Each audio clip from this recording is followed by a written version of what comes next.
आप the news words देख रहे हैं। मैं अरुण कुमार पांडे, नमस्कार। कहते हैं बिहार की राजनीति में लालू प्रसाद का, चाहे वो पक्ष हो चाहे विपक्ष हो, जब तक उनके नाम की चर्चा नहीं हो राजनीति पूरी नहीं होती। आप रोज़ देखते होंगे कि एनडीए के नेता, चाहे वो सम्राट चौधरी हों, विजय सिन्हा हों, नीतीश कुमार तो कम बोलते हैं, लेकिन जदयू के दूसरे नेता लालू जी और तेजस्वी प्रसाद उनके निशाने पर होते हैं, उनकी राजनीति निशाने पर होती है। और राजद की जो भी गतिविधियाँ होती है उस पर हमला बोला जाता है। कहने का मतलब यह है कि लालू परिवार चर्चा में रहना कोई अब नई बात नहीं रह गई है। अभी आज एक नई सूचना आई कि दिल्ली के राउज एवेन्यू कोर्ट ने लैंड फॉर जॉब मामले में, जो पहले से प्रतीक्षित था, वो केस में ईडी सीबीआई ने लैंड फॉर जॉब मामले की जांच की। उसमें पूरा लालू परिवार उस शिकंजे में है उस केस में। अब एक नई चार्जशीट दाखिल हुई थी और इसमें हो रहा था कि कोर्ट में सम्मन होना है। तो आज फिर उस कोर्ट ने अब एक नया नाम उसमें तेज प्रताप का भी जुट गया है। जो खबरें आई है उसमें है कि अब तेज प्रताप को भी सम्मन हो गया है।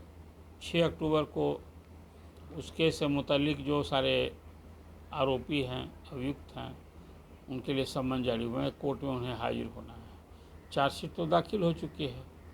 अब कोर्ट में उस सम्मन के बाद ये लोग हाजिर होंगे तो फिर केस का ट्रायल होगा, उसकी यही परिणति होती है। लालू परिवार का किसी केस में इन्वॉल्व होना और केस मुकदमा, ईडी सीबीआई इनकम टैक्स से पूछताछ कोई नई बात है। और अब ये लोग अभ्यस्त भी हो गए हैं, लालू जी खुद। और इस सारे केस में सब लोग जमानत पर भी हैं। जो ताज़ा मामला हुआ है, जिस केस में सम्मन हुआ है, 6 अक्टूबर को कोर्ट में पेशी होनी है, इस केस में फिर वही है कि रेलवे में जब रेल मंत्री थे लालू प्रसाद, तो नौकरी के बदले ज़मीन लिखवाई गई है। और उसमें इस केस में 11 आरोपी हैं, जिसमें 4 की मौत हो चुकी है। कुल मिला जुला कर अब ये लालू परिवार का, मतलब वो लालू प्रसाद, राबड़ी देवी, तेजस्वी, तेज प्रताप, मीसा और उनकी और 2 बहनों का नाम है इस सब केस में। अभी फिर केस का ट्रायल शुरू होगा। लालू जी तो चारा घोटाले के 4 मामले में पूरी सुनवाई हुई, उसमें कन्विक्ट हो गए, जेल गए और सभी जमानत पर। तो ताज़ा मामलों को लेकर अब फिर विपक्ष, मतलब जो एनडीए के नेता हैं, फिर हमला बोलेंगे। अब बोलेंगे क्या, रोज़ बोल ही रहे हैं, हमला तो बोल ही रहे हैं। और अब ये लोग भी अब तो शुरू से कहते रहे हैं कि भाई ईडी सीबीआई इनकम टैक्स के निशाने पर, भाजपा के इशारे पर ये सारे विपक्ष के नेता होते हैं। और लालू प्रसाद तो और उनका परिवार तो विपक्ष के निशाने पर है। लेकिन एक बात भी है कि ईडी या सीबीआई कोई केस करता है तो साक्ष्य भी जुटाता है। और साक्ष्य जब कोर्ट में चार्जशीट दाखिल होती है तो में साक्ष्य भी होता है। इसमें भी कुछ लंबा चौड़ा कई साक्ष्य जो दावा किया ईडी ने कि इसमें साक्ष्य जुटाया है, जो पूरक चार्जशीट है उसमें, और उसकी निश्चित रूप से कोर्ट ने समीक्षा की होगी, तभी सम्मन जारी किया है। अब देखिए कि सचमुच में लैंड फॉर जॉब मामले में जो दिल्ली के राउज कोर्ट में ये सब जो कार्रवाई हो रही है, इसमें पूरा परिवार केस मुकदमे में फिर एक नया झंझट है। अब इधर चुनाव भी सर पर है। एक और तेजस्वी यादव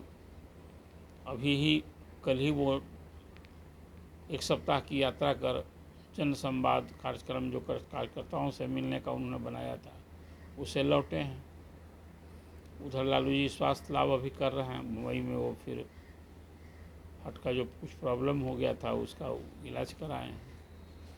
कुल मिला कर एक अजीब स्थिति बनी है। बिहार का एक सबसे बड़ा सियासी परिवार, जिसके घर में 2 पूर्व मुख्यमंत्री हैं, पूर्व मुख्यमंत्री, एक पूर्व डिप्टी सीएम, पूर्व मंत्री, तो विपक्ष के नेता भी हैं, निशा सांसद हैं, तेज प्रताप विधायक हैं, और सारे लोग केस के मुतालिक जो केस का चक्कर है वो एक अजीब सा माने चर्चा भी होती है, तो लगता है कि क्या हो रहा है राजनीति में। एक कोई परिवार इस तरह से केस मुकदमे को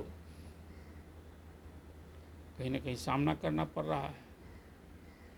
हालांकि एक इसको लोग राजनीतिक केस ही कहते हैं, लेकिन है तो भ्रष्टाचार का मामला। अभी कोर्ट को तय करना है। जनता की नज़र में तो आज भी ये लोग, खासकर जो समर्थक हैं लालू प्रसाद के, उनकी नज़र में तो ये माना जाता है कि भाई इनको फंसाया गया है, तभी तो जनता के बीच को चुन कर आते हैं। आपने देखा नहीं अभी कि दिल्ली में शराब नीति घोटाला में दिल्ली के मुख्यमंत्री अरविंद केजरीवाल जेल में थे, और कोई 6 महीना से अधिक जेल में रहे। तो कहा कि जेल से हम राज कराएंगे, लेकिन सुप्रीम कोर्ट ने उनका हाथ पर ऐसा बांध दिया कि जमानत दी और कहा कि न तो आप सीएम का दफ्तर जाइएगा और न किसी फाइल पर दस्तखत कीजिएगा। भला बताइए, कोई मुख्यमंत्री होगा और कोई दस्तखत ही नहीं करेगा, तब तो कोई काम ही नहीं कर पाएगा। और सुप्रीम कोर्ट, हालांकि कोई नियम नहीं था, परंपरा के हिसाब से लोकतंत्र में तो लोकलाज से न व्यवस्था चलती है। अब इसी तरह का आरोप, यही परिस्थिति आई थी तो लालू जी ने इस्तीफा कर दिया था और अपनी जगह राबड़ी देवी जी को शासन की बागडोर सौंपी थी। अभी हाल में आपने देखा था झारखंड में हेमंत सोरेन ने इस्तीफा दिया था, चंपई सोरेन को बनाया था, और फिर जमानत मिली तो फिर वो बन गए हैं। लेकिन अरविंद केजरीवाल ने तो एक नया रिकॉर्ड बना दिया कि जेल से राज करने की बात की। हालांकि जेल में भी रहे, राज चलता रहा, वो राज नहीं कर पाए और बाहर आए तो उन्हें इस्तीफा देना पड़ा है। आज ही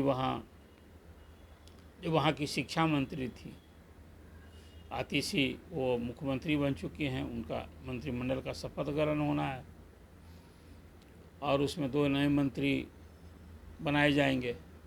अब दिल्ली में भी एक अजीब सी अभी राजनीति हो रही है। वहाँ भी पिछले 2 साल से आपको याद होगा ये सारा मामला ऐसा चल रहा है। हालांकि अरविंद केजरीवाल और उनकी पार्टी तो कहती है कि वो कट्टर ईमानदार है, लेकिन न सिर्फ CM, deputy CM Manish Sisodia और कई लोग, अधिकारी भी आरोपी बने, वहाँ जेल गए हैं सब।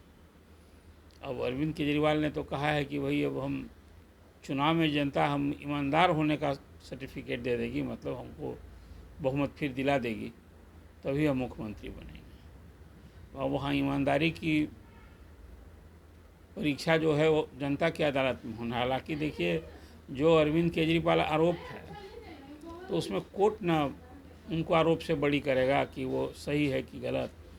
जनता थोड़े जनता की अदालत से वो फिर से जनादेश ले सकते हैं।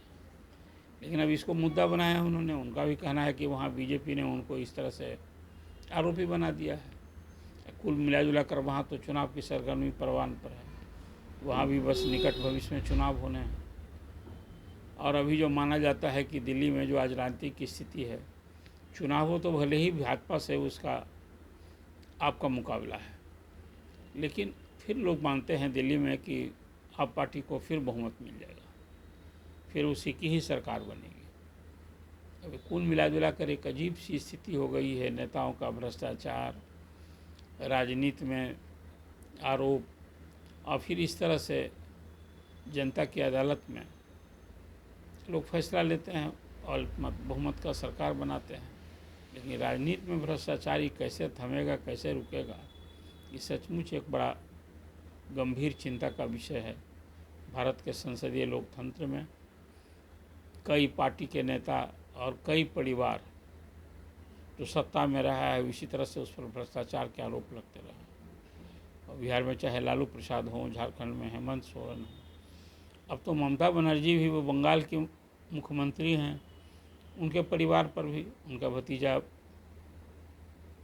वो बनर्जी वहाँ भी आरोप अलग है, शिक्षक भर्ती घोटाला और क्या क्या शिकायतें हैं। इस तरह से एक अजीब सी स्थिति हो गई राजनेताओं का। ये राजनीति और भ्रष्टाचार, ये मालूम पड़ता है कि एक दूसरे से ऐसा कुछ हो गया है कि कभी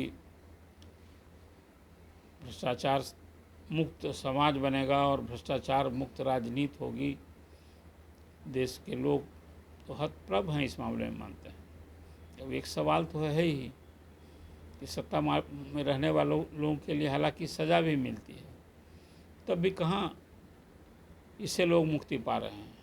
लालू जी जब बिहार में मुख्यमंत्री थे तब चारा घोटाला के आरोप में वो केस हुआ था, जिसमें वो कन्विक्ट हुए। फिर रेल मंत्री बने तभी भ्रष्टाचार की बात आ गई।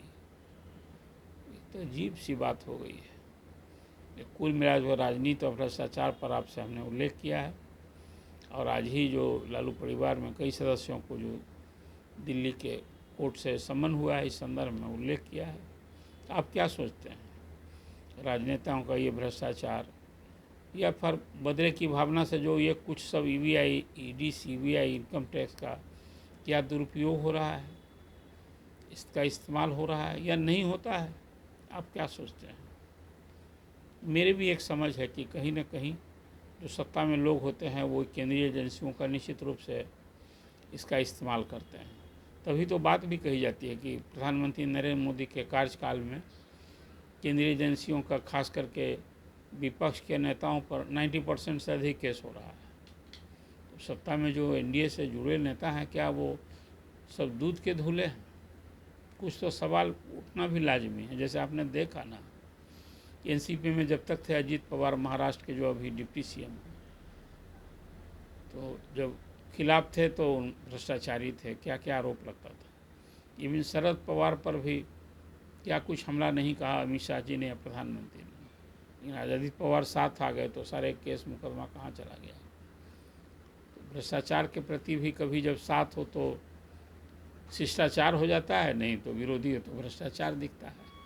तो एक अजीब सी स्थिति हो गई है ये। और सचमुच में जब इसकी चर्चा होती है तो किसको सही किसको गलत कहा जाए। एक चर्चा की बात आपके सामने रखी है। आप क्या सोचते हैं, अपनी प्रतिक्रिया दीजिए और द न्यूज़ वर्ड्स को सब्सक्राइब कीजिए। आइए